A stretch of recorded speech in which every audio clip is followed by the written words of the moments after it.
Hello, my name is Brenda DeMundrian, author and poet and owner of Holding Antiseptic Publishing. Today I have the honor of interviewing Dr. Barry Jarnagin. He is a phenomenal doctor. I can testify I've been seeing him for years.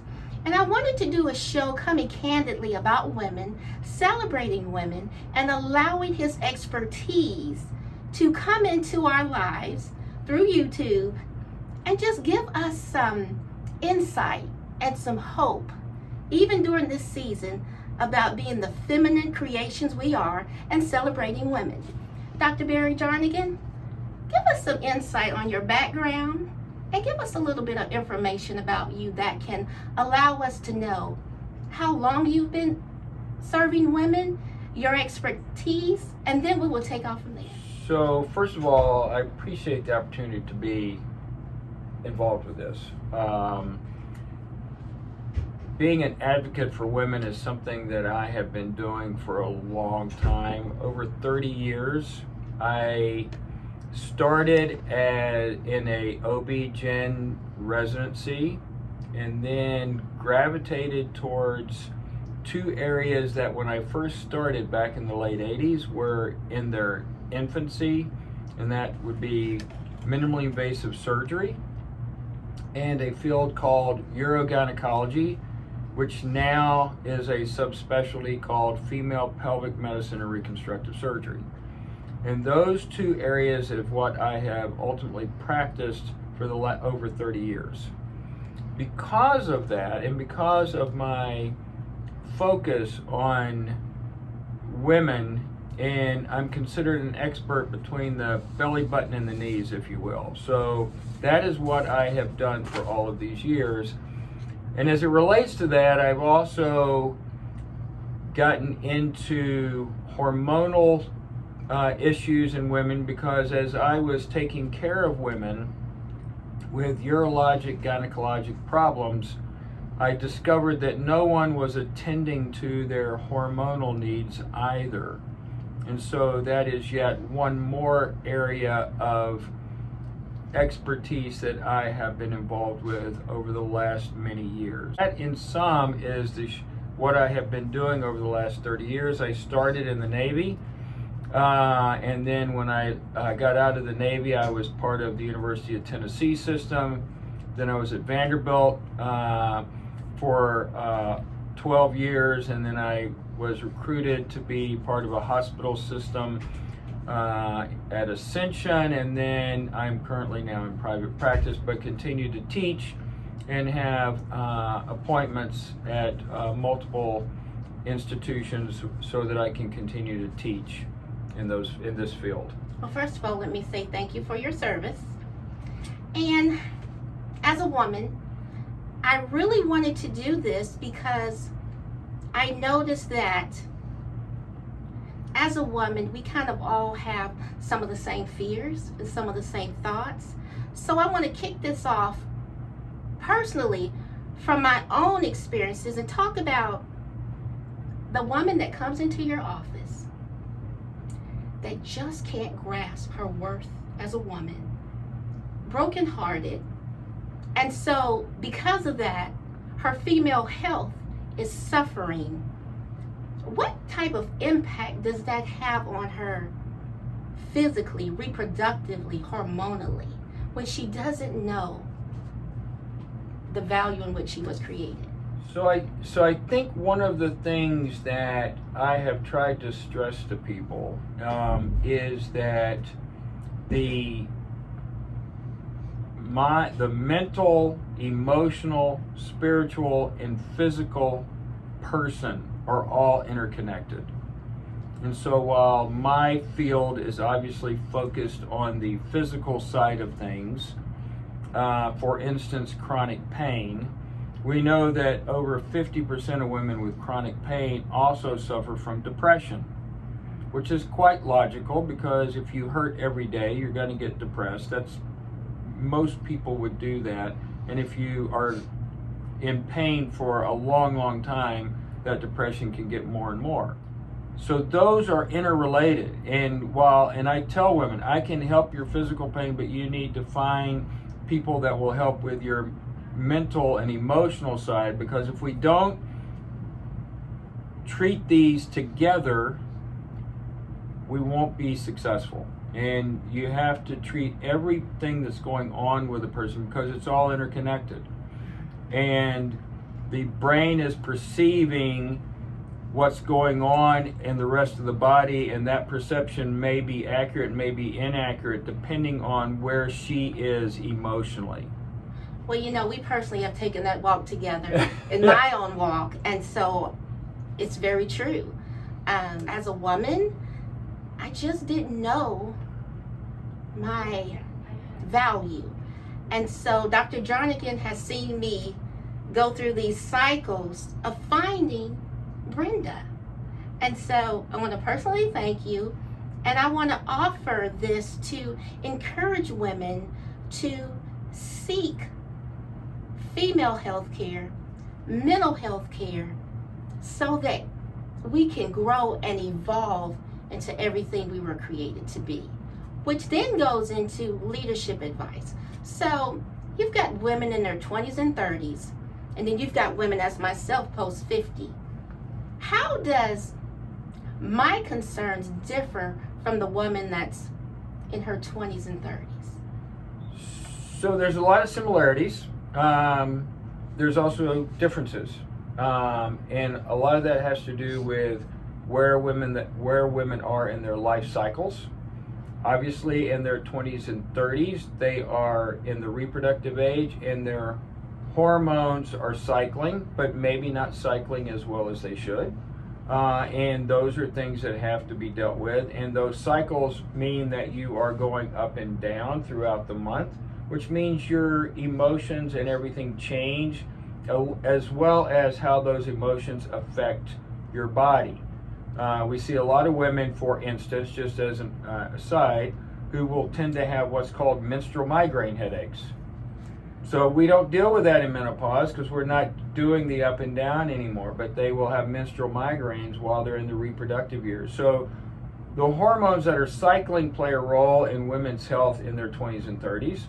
As women go through menopause, all of a sudden they're no longer cycling, but they don't have hormones unless we replace them.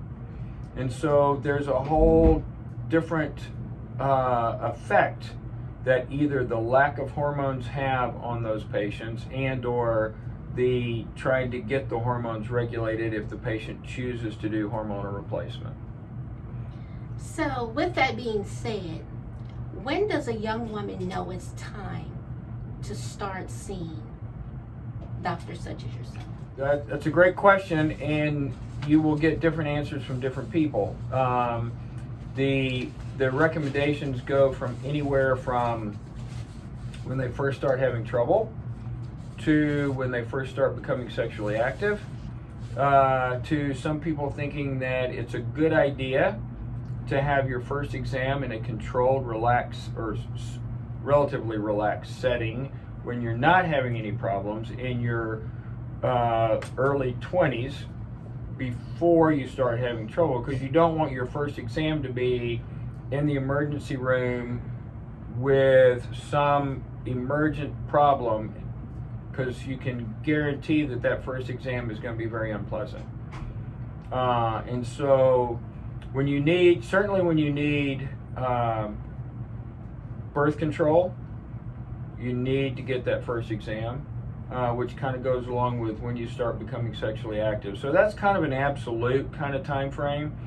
There's some other variabilities that go along with that that kind of play a role, but typically it's going to be when you start becoming sexually active, and then when you start needing birth control and that sort of thing. Now, with that said, it's really important for the younger women, before they start becoming sexually active, that they at least consider the HPV vaccine. The HPV vaccine is a vaccine that can reduce the risk dramatically of cervical cancer. Is that Gardasil?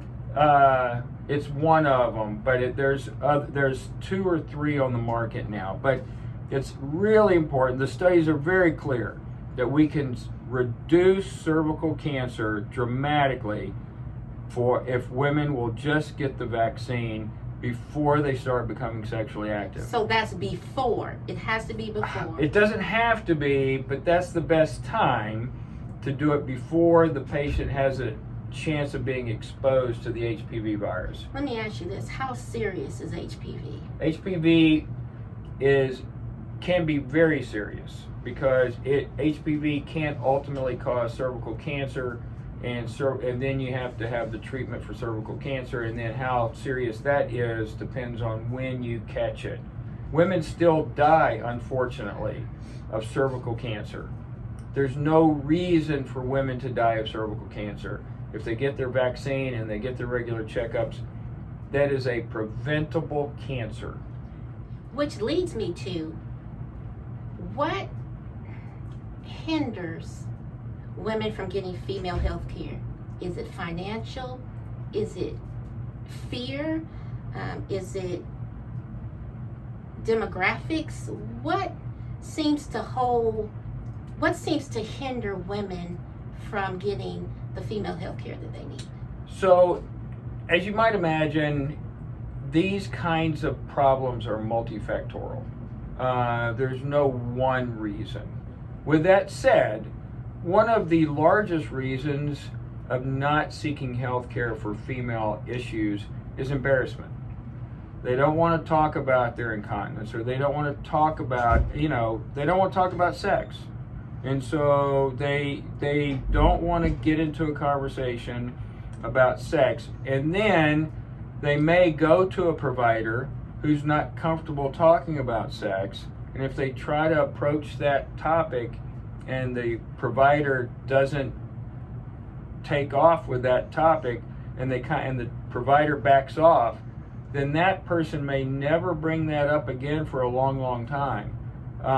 And so it's important to connect with a provider and be open and honest and not be embarrassed. All these issues that occur in women, I see women all the time and they think they're the only one that has pelvic pain, or they're the only one that has incontinence. There's women who have fecal incontinence. They leak stool a lot. 18% of women in the United States statistically leak stool. Obviously, that can be very embarrassing if you're out in public. But you're not alone. You're not alone with any of these issues. You're not alone if you've had sexually transmitted disease. You're not alone if you have pain with sex. It doesn't mean you're a bad partner. I mean, it is. You have to know that you're not alone. You're part of you have a condition that is very common for women. 1 in 4 women have pain in their pelvis. 1 in 4. So you're not alone. So don't be embarrassed. But you have to go seek treatment. But that's probably the number one thing, is embarrassment. Number 2, it's not comfortable, and part of that's embarrassing, but you're kind of exposing yourself when you're in the exam room. Nobody likes to do that. And so that's another thing. Finances can play a role, but the studies show that even if you remove that, women still don't go seek that care. So a lot of it has to do with embarrassment and uncomfortableness from a emotional side, and then lack of trust of a provider. Those are the things that seem to get in the way. And that was leading to my next question. And as a woman, I've been there. I've been to, in my younger years, doctors that didn't make me feel like they were taking what I needed, like not only professionally but compassionately. So by the time I got to you, I just didn't want to talk about anything because I was so embarrassed of myself, and then I didn't want anyone else to view me as a failure in any way. And I will say that the Center for Pelvic Health has really released me of those fears. I feel a candid care from you, and I feel a professional expertise. And so I am much more now comfortable coming to you, which took me, I'm 52, took me 20 to 30 years to get to where I can come in here. And still sometimes when I come in here to see you, my heart's just pounding. because I'm trying to get over the past. Yeah. Well, the other thing too is women also get the notion that nothing can be done. And that's another reason not to go anywhere, and another reason not to reach out. Or they may have gone somewhere and somebody's told them there's nothing we can do for you, so they give up. And I think that's another reason why people don't come, is because the last thing they want to do is go and open themselves up and be vulnerable, ask for something, and then the person on the other side of that goes, there's nothing we can do. And I've been there at that pelvic pain. It you just become irritable. You can't function. You're just in pain. And it seems like if you reach out and you don't get any help, you feel just like in a prison. Yeah. And so I just really encourage women to seek professional care. And I found in my own life that no one's perfect, but generally, if I reach out with sincerity, I'm going to get the best part of that doctor.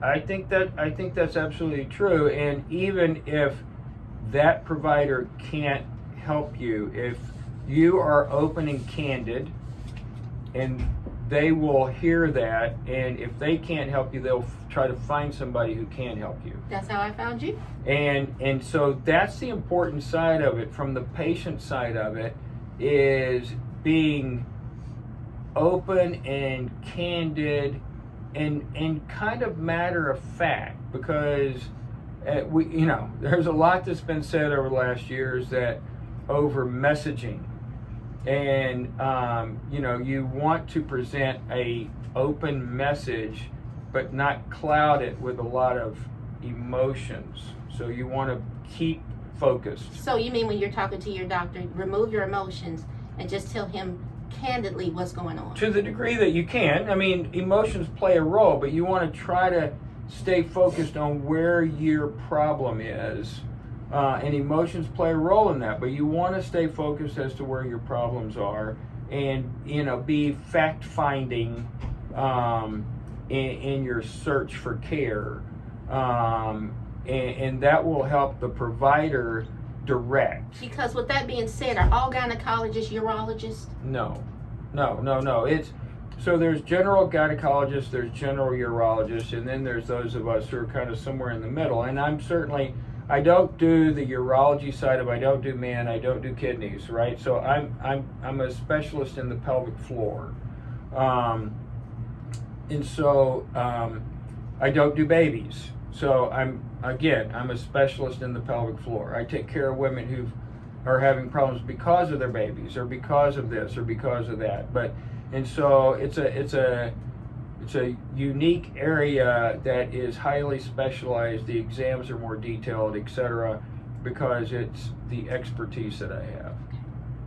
So getting to that, how do we model and mentor our sweet little pigtails, our little girls, to grow up with a sense of value, and to already by the time they're 16, 17, 18 know that I'm going to be visiting a gynecologist soon in the coming years, and to prepare her to be comfortable and focused to do that, and not wait until it's gotten to the point where it's just a lot to get her back to health. I think the real key, again, is to be candid, open, honest. Like, I have 4 daughters. I tell people, if you don't believe God has a sense of humor, give a gynecologist 4 daughters, right? But, we raise them teaching. My wife's a nurse. We raised them teaching them. We called everything by their normal body parts. And so at 5, 6, they understood normal body parts, so that by the time they got into school and all of the ugly jargon that is used is foreign to them, and they understand what normal is. And I think you keep things candid, and when women start, starting your menses is a big deal as a young girl, right? But you don't treat it with alarm, you don't treat it with emotion, you treat it as in, this is part of who you are. It's nothing to fear, it's nothing to get emotional about. It's something that you take care of, and you teach women how to take care of it appropriately, and that they need to keep an eye on it and make sure that it occurs on a regular basis. And you take care of things in a very matter-of-fact, objective way, and not become hysterical about, oh my word, you're having your period, and then and that the first thing that girl feels is the crazed emotion, instead of, okay, well, this is a natural physiologic function of women. And what about by the time they're 16, 17, 18? Yeah, I think that's the thing, though. I think you got to continue that path, age appropriate, because I think one of the things that doesn't get taught enough is valuing human life, valuing their human body, and understanding of who they are as a person in society, and understanding that they deserve respect. So one of the first things we taught our daughters is how to defend themselves against jerks, right? But there's a statement in that, right? Because if we're teaching them how to react to jerks, we're also telling them that that's not good behavior, right? And so we tried to teach them how they should expect to be treated. And then we tried, and by no means are we perfect, but my wife and I tried to model for them as well. And I think modeling is a very important thing. And so I think you want to teach them to respect themselves, to respect their bodies, and